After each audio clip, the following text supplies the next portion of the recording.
He was always just over 5 feet tall. Had his pants up to his chest and a banjo in his hands almost all the time you saw him. David Stringbean Amon was more than just a talent. He was a mess of live country history, a regular and a big favorite on Hey, Man. Stringbean was what it meant to simple Southern charm. But behind his laugh, he was a man shaped by hard times. He didn't trust banks and kept cash on hand. Hidden around his home in the country in Tennessee, and lived a simple life despite being famous. In 1973, that simple way of life came to an end in shocking. Stringbean and Estelle, his wife, were killed in cold blood in their own homes. Shock waves through the house music city. 2 men were found guilty. But now, decades later, proof has showed up implying that the real story is not even close. One of the killers might have been free, and another man, one who had never been in front of a jury, may have planned everything. What String is all about. Bean's death has been found and it's not good. A man named David Stringbean was born in 1915 in Annville, Kentucky. Raised it was during the Great Depression, Stringbean lived his life in hard-won morals, being honest and plain, and a strong love for music. He learned how to play the banjo from his dad and quite quickly came up with a unique style that made him stand out.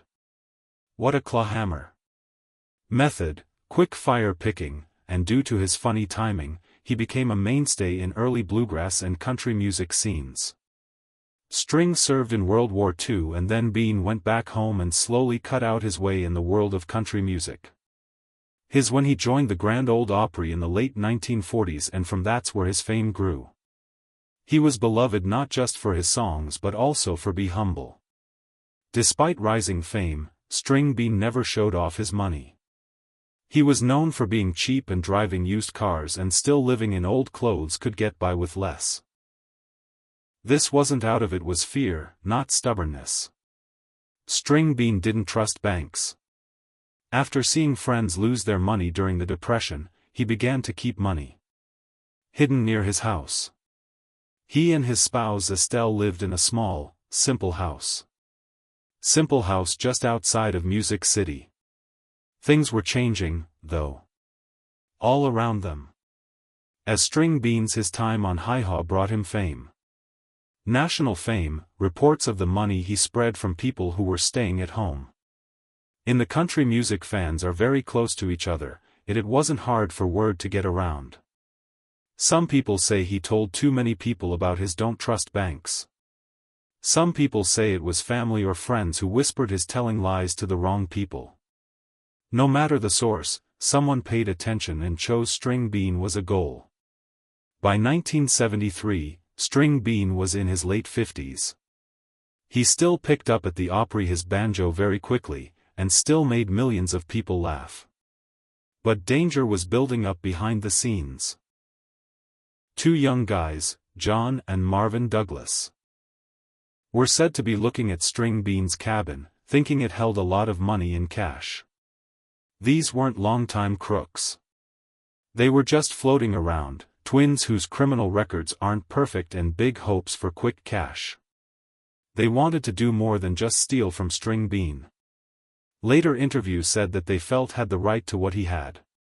They thought he wasn't getting any of the money it had and that no one would miss a few wads of money. But their plan wasn't just theft. It came from something deeper. Feelings of envy, anger, and the idea that someone like Stringbean, no matter what because of his success, didn't deserve to live while they were having a hard time. On the 10th of November 1973, the plan began to move forward. What afterwards would become one of the worst times in country music history. November 10, 1973 Friday night was meant to be a normal Saturday night for Stringbean and Estelle. He had just ended their show at the Grand Ole Opry where he loved to be most, making people laugh and tapping check out his unique banjo beat. The couple felt good as they left the Opry and went back to their cabin in the middle of nowhere, Nashville's ridgetop. But while they were the American people on stage, 2 men were already hidden inside their house, hiding in the dark and waiting for their comeback. John Douglas and Marvin Douglas had broken into the cabin several hours before. Armed and in need, they searched the house to look for the supposed wealth. They didn't search carefully, though. Destroyed. Drawers were pulled out and floorboards' walls were cut and doors were pried open. Open. They found money, but not what they were ready. They had more to have. And after hearing the dirt hit the ground outside, Stringbean sound is easy to spot. There is a truck coming up the road. They made a split-second choice that changed everything. As Stringbean walked, he walked through the door and saw a gun barrel. Before he could do anything, he was shot from a dead-on distance. Estelle, I heard the shot while I was still in the truck. Ran toward the cabin. The killers ran after she was shot and killed in cold blood near the front steps as she ran away. Not a word from the neighbors. The night air swallowed the bullets, and the killers disappeared into the darkness with what they had enough money to carry. Afterwards, good morning, Grandpa Jones. Longtime friend and fellow Opry star, got to the house for a planned trip to hunt. What he discovered would keep him up at night. For all time. Stringbean's body was lying on the ground. Just in Mimi or next to the door. Slow down. His banjo case is close by. Estelle's a dead body was just a few feet away. Squished up next to the front steps. Police and reporters soon showed up with news of the murder of two people sent a chill through Music City. It was more than just the violence of the crime. It was the breach. A well-known and loved national performer and his wife was killed in their own home. The crime scene was a mess, and to think of there were stories told about it. They locked their doors for the first time. People bought guns. Alarms put in place. The idea that success and goodness go hand in hand could protect someone from harm was broken. In any case, as detectives putting the story together, they found unsettling contradictions. There was money left behind. Thousands in walls, hidden in boots, and even behind old bricks. The killers had missed a lot of it. If the goal was theft, then what had they left behind? Was scared the reason? Or did someone help them? Someone who knew where the real stash was, and then came back later to get it. For these questions would stay with me for decades. What was found in the killings of Estelle Amon and Stringbean? At least on the outside, things moved quickly. In just 1 week, brothers John and Marvin Douglas were caught, charged, and eventually found guilty of the crime. They were young and in need, and there were prints all over the house. But even though the case was over, there were still more questions. Began to show up instead of answers. And there have always been questions about the case. Since John Douglas was given a life sentence. And Marvin, who was only 15 years old, also got a sentence at the time, even though many people thought his job was secondhand. Over time, they would both tell different stories. At one point, Marvin said he was just keep an eye on things. And didn't fire the shot. In a different on his account, he said he tried to stop his brother who was shot. But detectives said had a reason to think the crime had been a lot better organized than two anxious kids on the spur of the moment. To begin with, it didn't make sense to me. Stringbean and Estelle got home later than usual that night, but the killers were already gone. Been inside for a long time. That much care makes me think of making plans, not a break-in on the spur of the moment. Second, even though the crime scene was, they were looking because it was so crazy. For a certain reason. They knew where to look. There had been hidden rooms messed with. Some people think someone told Douglas what was going on. Someone who knew Stringbean. They found the money and sent it in. Even scarier is what took place soon after the arrests. After many years, Marvin Douglas was quietly let out of prison. In spite of how violent the double murder and his alleged part in the news about his release was pretty light. There was no public meeting, coverage, or fuss. The machine seemed to want the whole event is lost. But for the friends and family of Stringbean and Estelle, it wasn't possible to forget. During this around the same time, rumors began to spread. Close to Nashville. Talks about how someone else had made money from the theft. That the Douglases were the ones a different man had the guns. Planned the act from the background. Someone who needed to get into Stringbean's claimed wealth and used the two brothers as things to be used as pawns. News that a third man was seen in the area never came together. Keeping the peace figured they were just poor witnesses' records. But a friend said she saw a different car speeding off from that night, doesn't match either his brother's car. That report was buried. Still today, the question stands, were either the Douglas brothers working on their own? Did someone else hire them? If they were just muscles, who was the mind? What's really going on?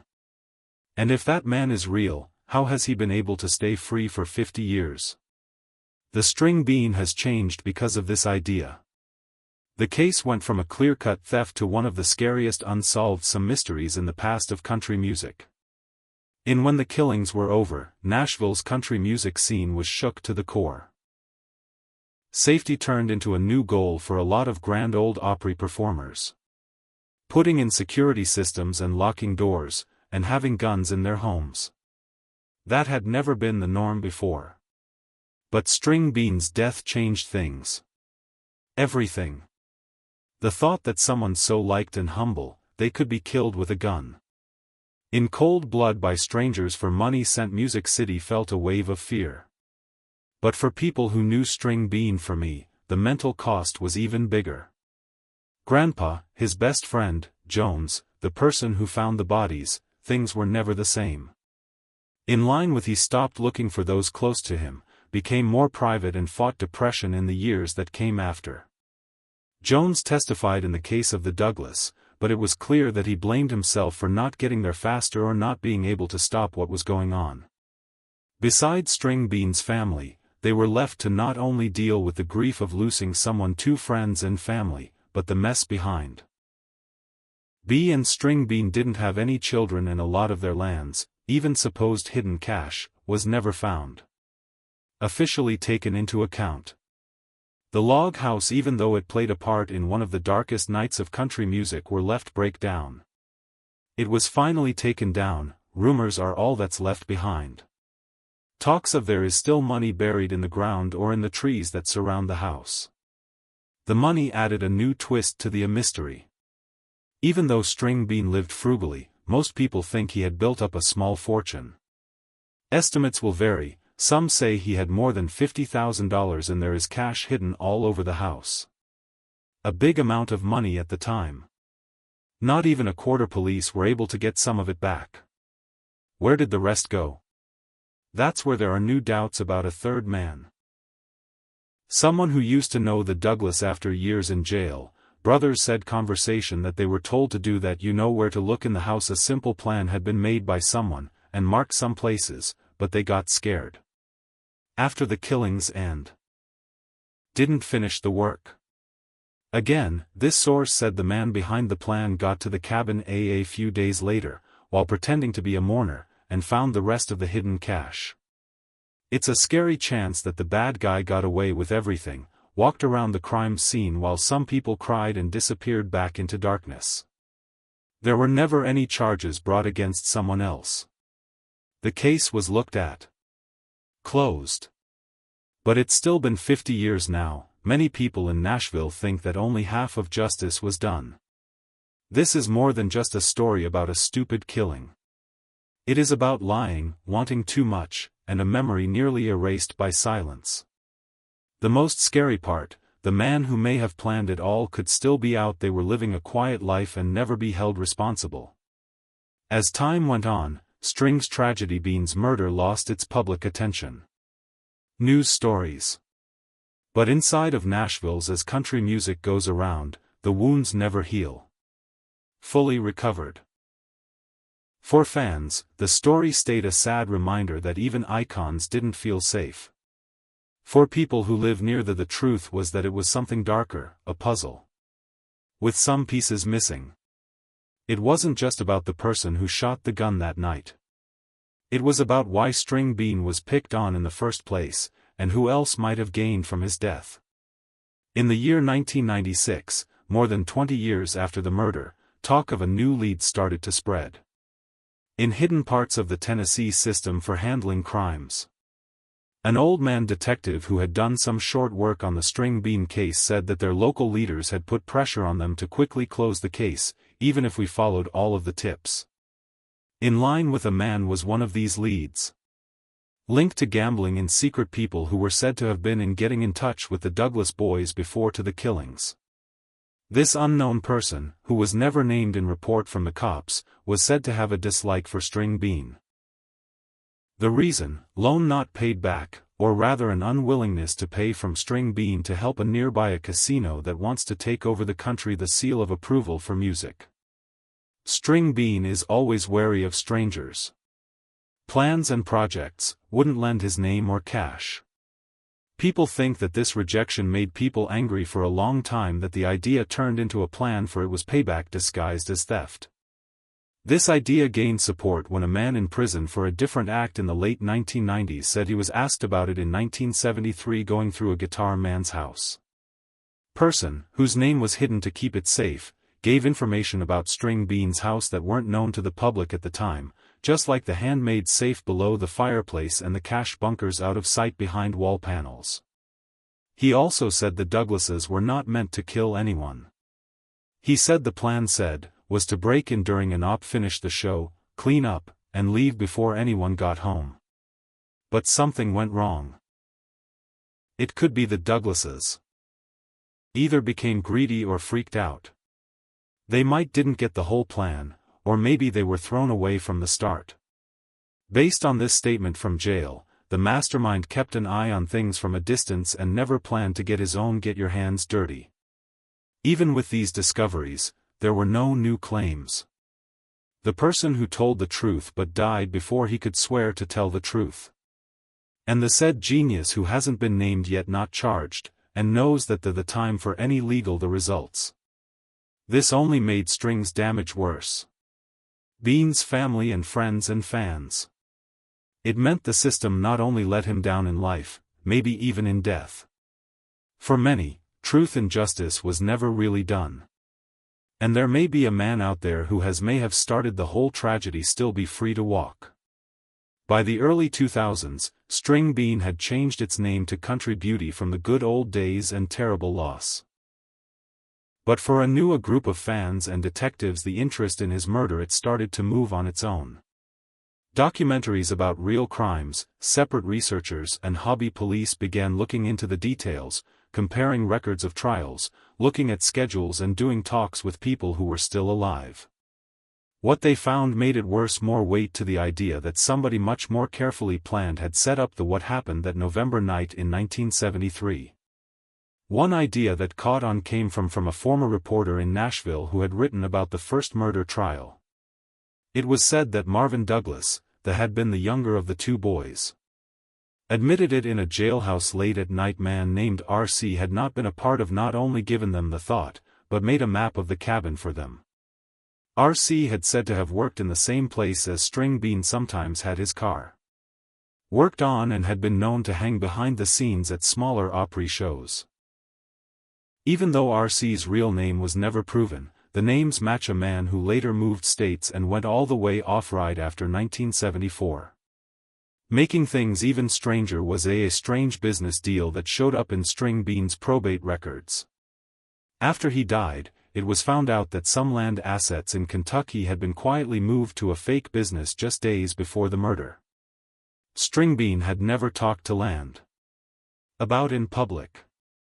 The person who got those things, a man who is known to have ties to illegal gaming groups. It brought up an frightening possibility.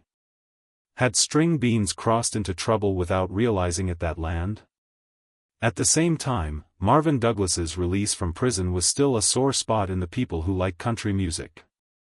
Even though taking part in a brutal double murder, his sentence was changed quietly on a reason for recovery. There was no release hearing on TV, no protest in public. Marvin also tried to stay out, but after being freed, he stayed out of the public eye. Was seen at a local fair in the middle of 2000s talking to a group of young guys and putting signatures on them.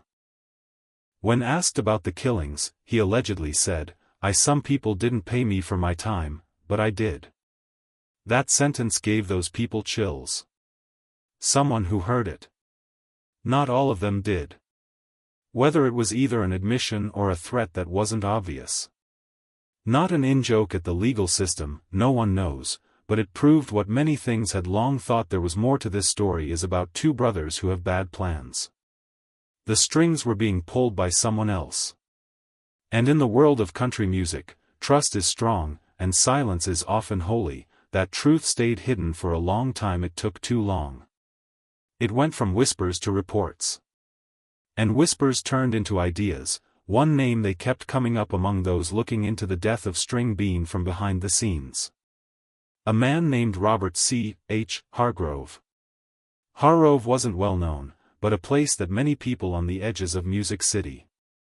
In the late 1960s and early 1970s, he ran a sketchy pawn shop and loan business. Work up on the edge of Davidson County. He knew people at a low-level ties to the mob and was known for putting money through the side businesses, such as gambling places that sometimes brought in Opie stage hands and Roys. What made Hargrove's name stand out more than rumors was a 1975 police report hidden in a stack of cases that don't connect to each other, files that had his name in them, in a robbery probe that looks a lot like from the Stringbean case all the way down to the drawn a map of a rural land that with secret cash and the use of a crew to do it. Even though the case was dropped because there wasn't enough proof, one of the cops who made the arrests wrote in his report that Hargrove might have something to do with recent well-known theft cases that involve artists. Even so, no charges were ever brought. Charges against Hargrove in relation to Stringbean's death. He passed away in 1993 of a heart attack, but his sources say brother Robert once told him while he was drunk it was meant to be simple. Those stupid the kids ruined everything. What you said, even though it's not a legal smoke gun, proof of what many people had long thought, which meant Marvin and John Douglas were just pawns in a game that was much bigger. Because of Hargrove's, after he died, his old home was sold. Broken up. A group of people tearing down in 2005, they tore down an old shed on the land. Found a manila folder that had been damaged by water hidden under the floorboards. Inside were pictures of Stringbean's house, newspaper news stories about the death, and a list of names written by hand, one of which was in the same place as Stringbean's secret home in Kentucky that had been strangely moved days before he died. Just this one discovery brought attention to the case again, leading one expert investigator to put together all the facts into a pitch for a documentary. The networks moved on it. Made the charges worry, though convincing, were based on too few facts. After the game, the man behind the pitch said, if in the 5 more years that Hargrove had lived, they could have nailed him, but they didn't.